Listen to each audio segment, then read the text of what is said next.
Leitura do livro O Grande Divórcio, de C.S. Lewis. Narração: Luciana Bosa. Parte 3, capítulo 6. A pele fria e macia da água brilhante estava deliciosa para os meus pés, e eu andei sobre ela por cerca de 1 hora, completando, talvez, algumas centenas de metros. Então as coisas se tornaram difíceis. A corrente ficou mais rápida. Grandes flocos ou ilhas de espuma desciam em minha direção, ferindo-me os calcanhares como pedras se eu não saísse da frente. A superfície tornou-se irregular, arredondando-se em encantadoras cavidades e saliências de água e distorcendo a aparência dos seixos no fundo do rio. Isso me fez perder o equilíbrio, de modo que tive de correr para a praia. Contudo, como as margens do rio eram formadas por grandes pedras planas, continuei minha caminhada sem machucar muito os pés. Um ruído imenso, porém adorável, vibrava pela floresta. Horas depois, fiz uma curva e descobri do que se tratava. Diante de mim, encostas verdejantes formavam um amplo anfiteatro, cercando um lago espumoso e pulsante, no qual, sobre rochas multicoloridas, jorrava uma cachoeira. Ali, mais uma vez, percebi que algo acontecera com os meus sentidos, que agora recebiam impressões que normalmente excediam sua capacidade. Na Terra, essa cachoeira não poderia ter sido percebida como um todo. Era muito grande. Seu som aterrorizaria a floresta num raio de 30 quilômetros. Ali, após o choque inicial, minha sensibilidade absorveu tanto a cachoeira quanto o barulho, como um navio bem construído ao passar por uma enorme onda. Exultei. O ruído, embora imenso, era como o riso dos gigantes, como o festejo de um grupo inteiro de gigantes, rindo, dançando, cantando, deleitando-se com suas obras. Perto do local onde a cachoeira mergulhava no lago crescia uma árvore. Molhada pelo salpicar da água, semivelada por arcos de espuma e reluzindo com os brilhantes e inumeráveis pássaros que voavam entre seus galhos. Ela se erguia em muitas e enormes formas de folhagem ondulada, como uma nuvem de feno. Em todos os cantos, maçãs de ouro brilhavam por entre as folhas. De repente, minha atenção foi capturada por uma curiosa aparição. Um espinheiro, a menos de 20 metros de distância, parecia se comportar de maneira estranha. Então vi que não era o arbusto, mas alguma coisa próxima a ele. Por fim, percebi que era um dos fantasmas. Estava agachado, parecendo esconder-se de algo além do arbusto, e olhava para mim fazendo sinais. Continuou gesticulando para que eu me abaixasse. Como não conseguia ver o perigo, permaneci imóvel. Logo, o fantasma, depois de olhar em todas as direções, aventurou-se além do espinheiro. Não conseguia andar muito rapidamente por causa da grama torturante sob os seus pés, mas era óbvio que caminhava o mais rápido possível, direto para uma outra árvore. Ali parou outra vez, recostando-se contra o tronco enquanto se escondia. Como a sombra dos galhos agora o cobria, pude vê-lo melhor. Era o meu companheiro de chapéu coco, aquele a quem o grande fantasma chamara de Iken.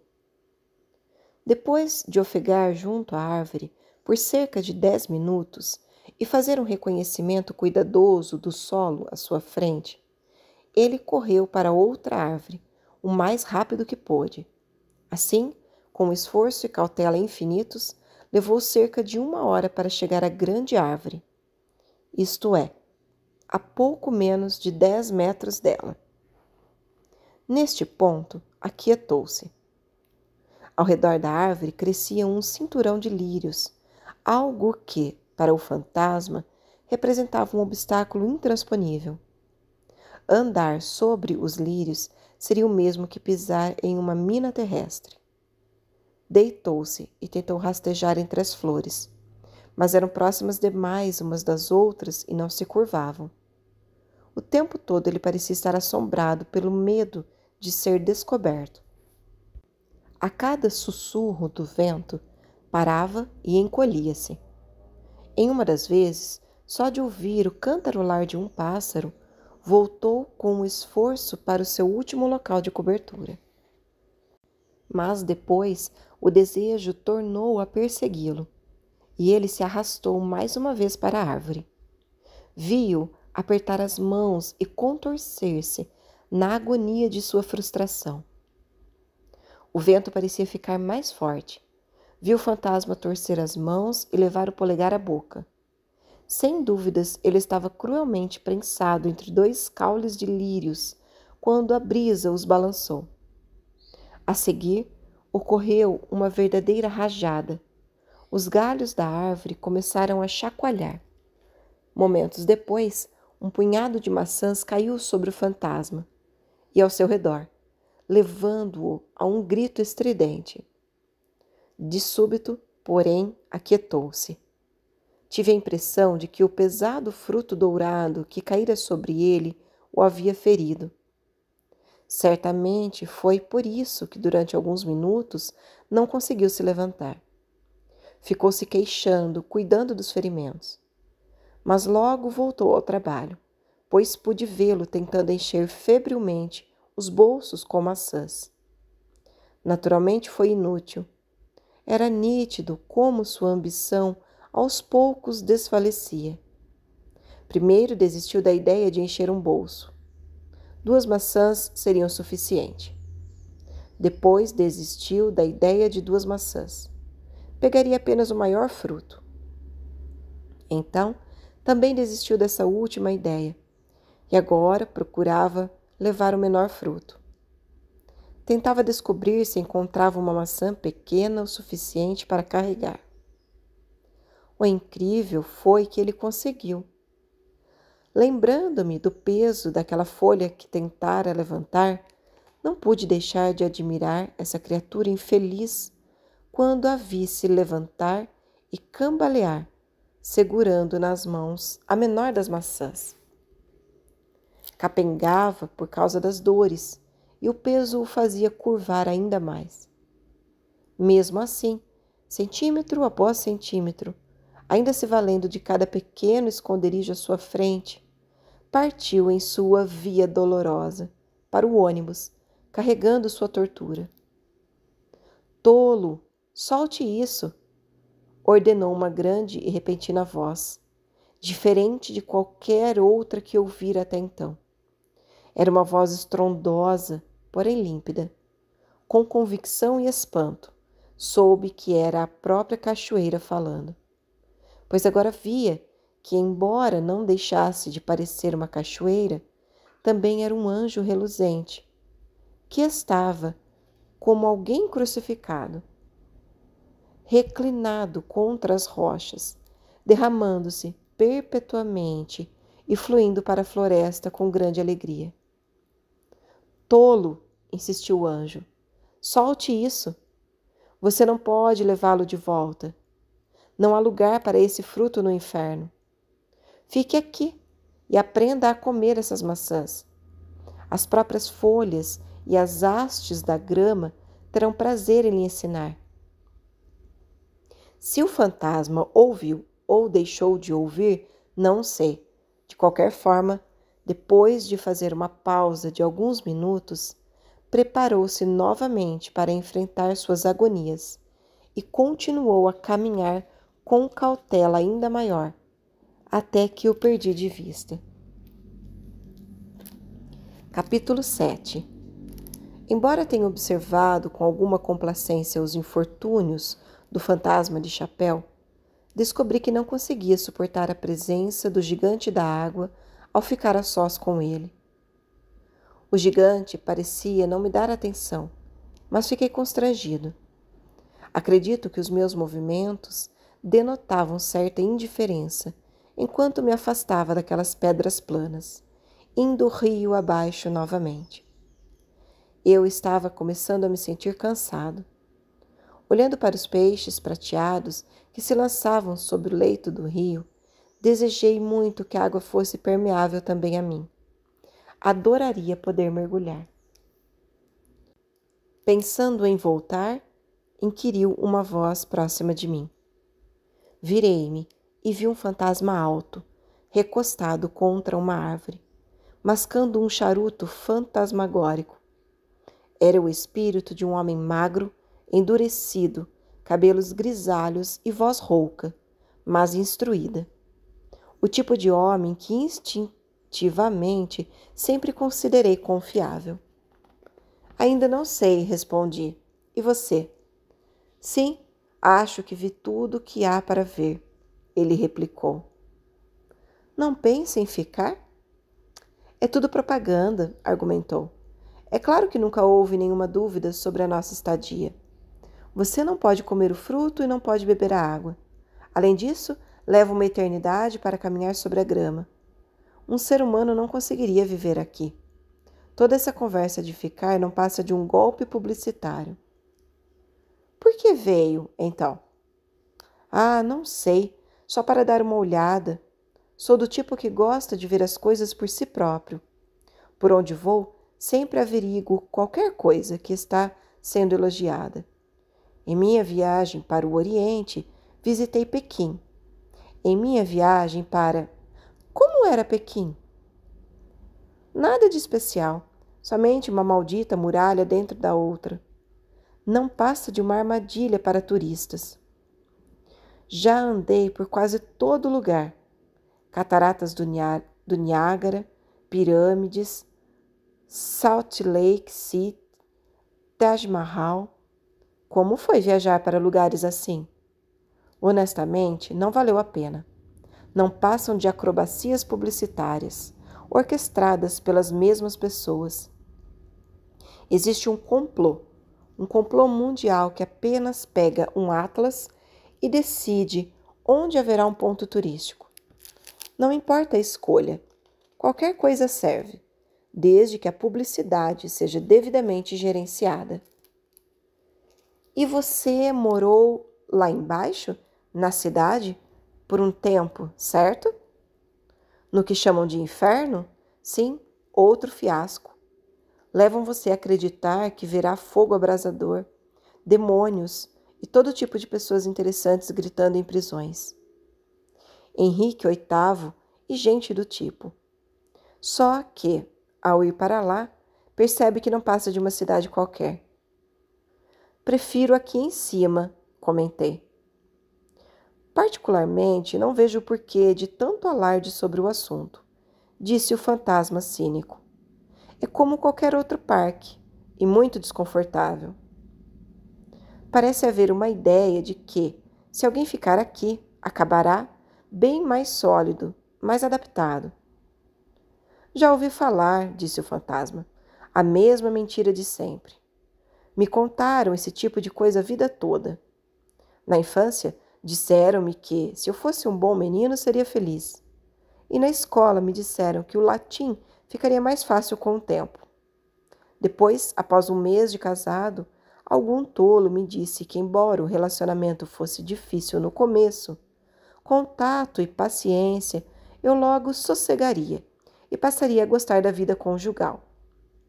Além do mais, no decorrer das 2 guerras, não ouvimos sobre os bons tempos que viriam se tão somente agíssemos como garotos comportados e partíssemos para levar um tiro? É claro que vão jogar o mesmo velho jogo aqui, se alguém for tolo bastante para lhes dar ouvidos.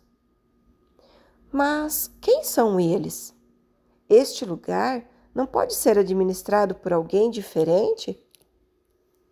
Sob nova direção? Não aposte nisso.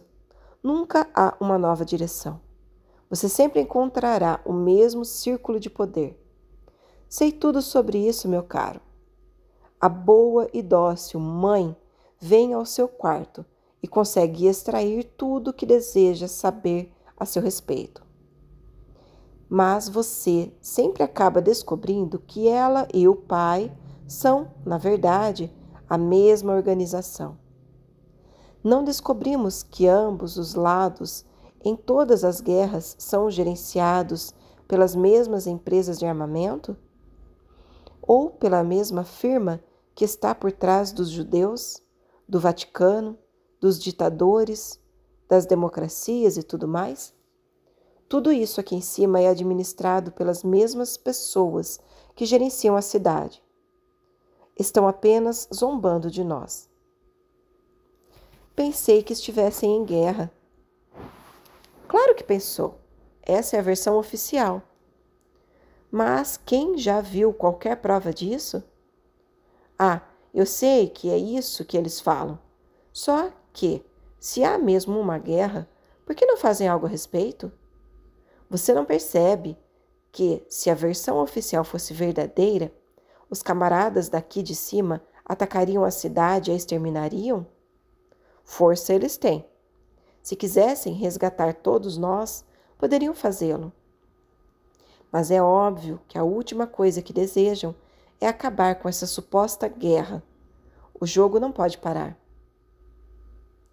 Esse relato da questão pareceu-me desconfortavelmente plausível. Fiquei sem resposta. De qualquer forma, prosseguiu o fantasma, quem quer ser resgatado, afinal? Que diabos existe para fazer aqui? Ou lá, retruquei. Sem dúvida, concordou o fantasma. De uma forma ou de outra, eles pegam você. O que você faria se tivesse a opção? Perguntei. Ei-lo, respondeu o fantasma, com certo ar de triunfo. Você me pede para que eu faça um plano. Cabe à gerência encontrar algo que não nos aborreça, não? É o trabalho deles. Por que devemos fazer isso? É aqui que os clérigos e moralistas invertem as coisas. Insistem para que nós mesmos nos transformemos. Mas se aqueles que dirigem o espetáculo são tão espertos e poderosos, por que não encontram algo que combina com o seu público? Toda essa conversa fiada sobre ficar cada vez mais sólido para que a grama não machuque o seu pé. Ora, vou lhe dar um exemplo. O que você diria se fosse a um hotel onde os ovos estivessem estragados e, ao reclamar com o chefe, em vez de pedir desculpas e mudar de fornecedor, ele apenas lhe dissesse que, se tentasse, com o tempo, você passaria a gostar de ovos estragados? Após um curto silêncio, o fantasma prosseguiu. Em todo caso, é melhor eu ir. Você vem comigo? Não me parece fazer muito sentido acompanhá-lo, respondi. Uma grande depressão tomara conta de mim. Além disso, pelo menos não está chovendo aqui. Por enquanto, disse o fantasma cínico, mas eu nunca vi uma manhã brilhante que não tenha trazido chuva mais tarde. Inclusive, quando chover aqui, já pensou nisso? Não lhe ocorreu que com o tipo de água que eles têm neste lugar, toda gota de chuva lhe fará buracos como balas de uma metralhadora? É uma forma de zombarem de nós, entendeu? Primeiro tentam nos fascinar com um tipo de solo em que não conseguimos andar e com uma água que não conseguimos beber. Em seguida, nos enchem de furos. Mas eu não serei enganado dessa maneira. Pouco depois, foi-se embora. Capítulo 8. Sentei-me em uma pedra ao lado do rio. Em toda a minha vida, nunca havia me sentido tão infeliz. Até então, não me ocorrera duvidar das intenções do povo sólido, nem questionar a bondade intrínseca de sua terra, mesmo que fosse um lugar onde eu não pudesse permanecer por muito tempo. Na verdade, uma vez já me havia ocorrido que se as pessoas sólidas fossem tão benevolentes como ouvi alguns alegarem, poderiam ter feito alguma coisa para ajudar os moradores da cidade, algo mais do que os encontrar na planície. Uma explicação terrível me veio à mente. E se todo o objetivo da viagem fosse zombar dos fantasmas? Mitos e doutrinas horríveis se agitaram em minha memória. Pensei em como os deuses haviam punido Tântalo. Nota de rodapé. Rei mitológico da Frígia e filho de Zeus, sentenciado a não poder saciar a fome e a sede por toda a eternidade. Fim da nota. Pensei na passagem do livro de Apocalipse, em que a fumaça do inferno sobe para sempre à vista dos espíritos abençoados. Nota de rodapé. Conferir Apocalipse 14, 11, 19, 3. Recordei-me de como o pobre Cooper, sonhando que não estava fadado à perdição, soube imediatamente que o sonho era falso e exclamou: essas são as flechas mais afiadas na aljava de Deus. Nota de rodapé. William Cowper, poeta inglês do século XVIII. Sua poesia era marcada pela melancolia, pelo senso de exílio e pelo temor da condenação eterna. Fim da nota. Da mesma forma, o que o fantasma cínico dissera sobre a chuva era claramente verdade. Até o gotejo de um galho poderia rasgar-me em pedaços. Eu não tinha pensado nisso antes. Quão facilmente poderia ter me aventurado sobre o jorrar da cachoeira. A sensação de perigo, que nunca esteve totalmente ausente desde que saí do ônibus, despertou com aguçada urgência. Olhei ao redor, para as árvores, para as folhas e para a cachoeira falante. Começaram a parecer insuportavelmente sinistras. Como flechas, insetos brilhantes disparavam de um lado para o outro. Se um deles voasse em minha direção, não me atravessaria? Se pousasse na minha cabeça, não me esmagaria contra a terra? O terror sussurrou no meu ouvido: este não é um lugar para você. Lembrei-me também dos leões.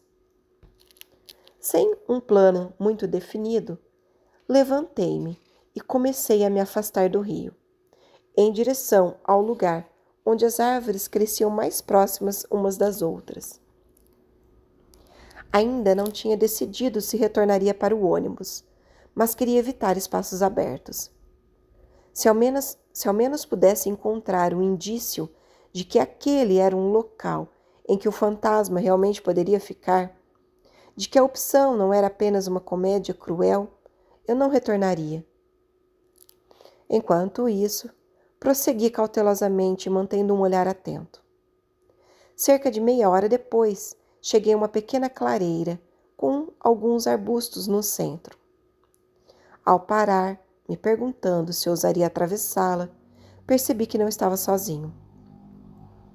Um fantasma mancava pela clareira, o mais rápido que podia naquele solo desigual, olhando por sobre o ombro como se alguém o perseguisse.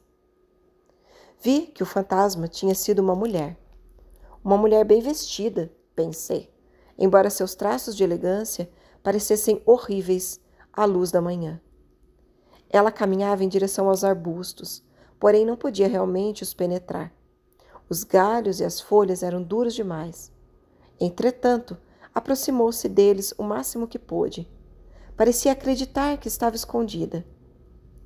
Momentos depois, ouvi o som de passos, e um dos resplandecentes apareceu.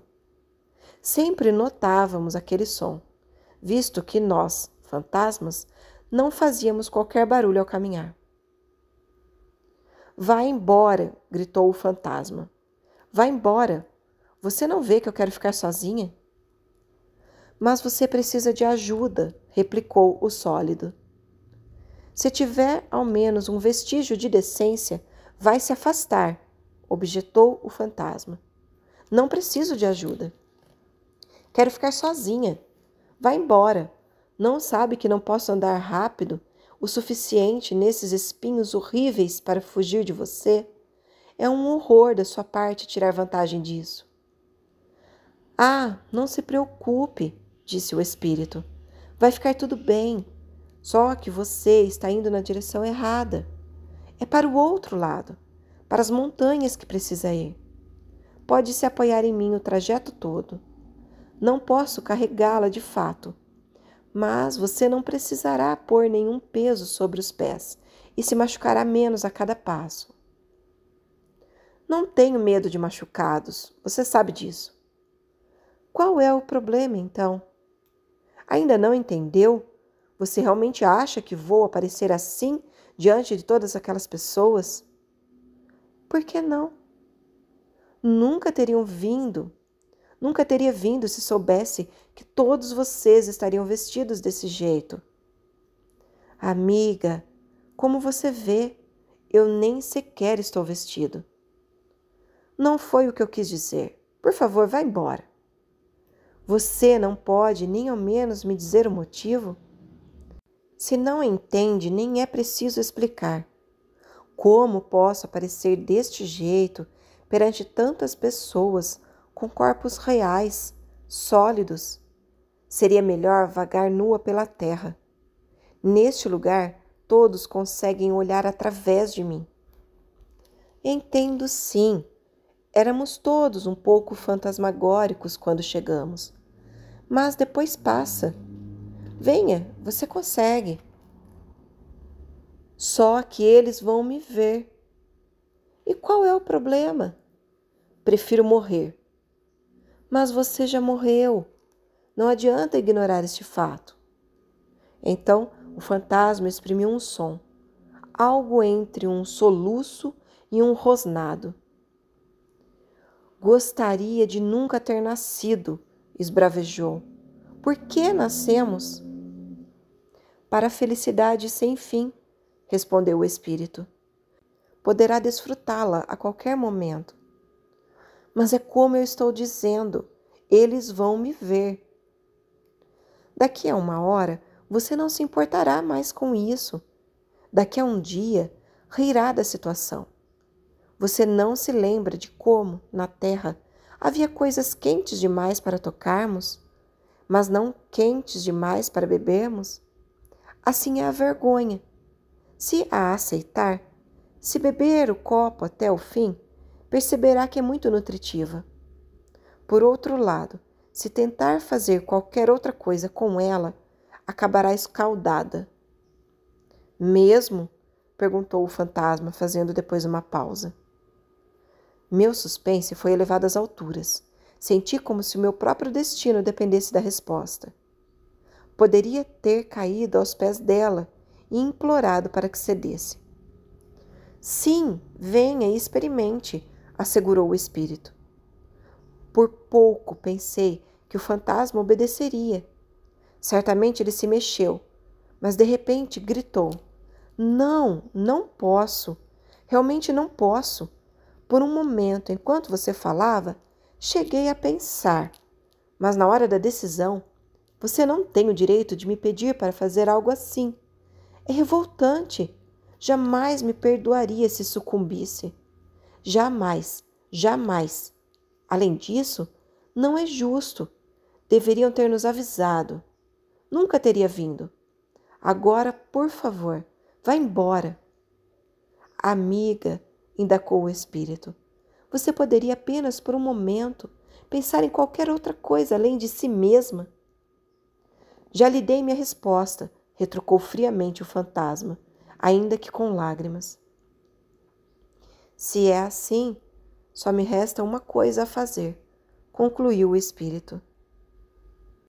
Para minha grande surpresa, ele levou um chifre à boca e soprou. Tapei os ouvidos. A terra pareceu estremecer. Toda a floresta tremeu com a vibração daquele som. Depois, suponho que tenha ocorrido um breve silêncio, embora não tenha percebido. precedendo o barulho de cascos, ao longe do começo, e então mais perto, antes que eu conseguisse identificá-lo bem, e logo tão perto que comecei a procurar algum lugar seguro. Antes de encontrá-lo, porém, o perigo já estava ao nosso redor. Com o rumor de um trovão, uma manada de unicórnios surgiu na clareira. Os menores tinham 2,75 metros de altura. Eram brancos como cisnes, exceto pelo brilho avermelhado dos olhos e nas narinas e pelo azul anil que reluzia em seus chifres. Ainda me lembro do barulho estridente da grama macia e úmida sob seus cascos, na quebra da vegetação rasteira, do bufar, do relincho de suas patas traseiras subindo e de sua cabeça com os chifres baixando, como se ensaiassem para uma batalha. Fiquei me perguntando para que batalha real ensaiavam. Ouvi o fantasma gritar e acho que ele fugiu para longe dos arbustos, talvez em direção ao espírito, mas não sei, pois eu mesmo me assustei e fugi, sem me importar por um momento com a dor que sentia sob os pés, e sem ousar parar. Assim, nunca cheguei a ver o fim do diálogo.